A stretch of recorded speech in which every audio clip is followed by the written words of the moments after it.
This is the Lone Creator YouTube. We hope this video helps.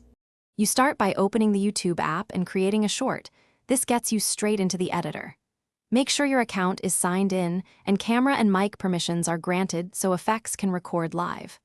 Once done, pick portrait or landscape based on your content, because effect placement and framing depend on orientation. Tap the plus, then create a short and import or record a clip. This initial capture step lets you access the effects panel immediately for the next actions. Now you add and fine-tune effects. Tap the effects icon to browse AR overlays, color filters, transitions, and music. You should preview each effect while scrubbing the timeline to understand timing. This is why trimming the clip first helps. Use available keyframes or duration sliders to anchor an effect to a motion or a beat. Make small adjustments to intensity and color to avoid clipping highlights. These choices affect visibility on different tablet screens. So check playback, finish by previewing the entire short to confirm effects sync with edits and audio. Play it back end to end.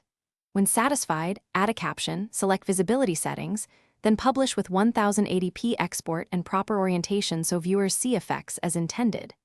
If an effect drops frames or misaligns, try toggling the effect off and on, clear the app cache, or reapply the layer. This usually resolves rendering glitches on tablets. If problems persist, restart the app and re-export to ensure stability.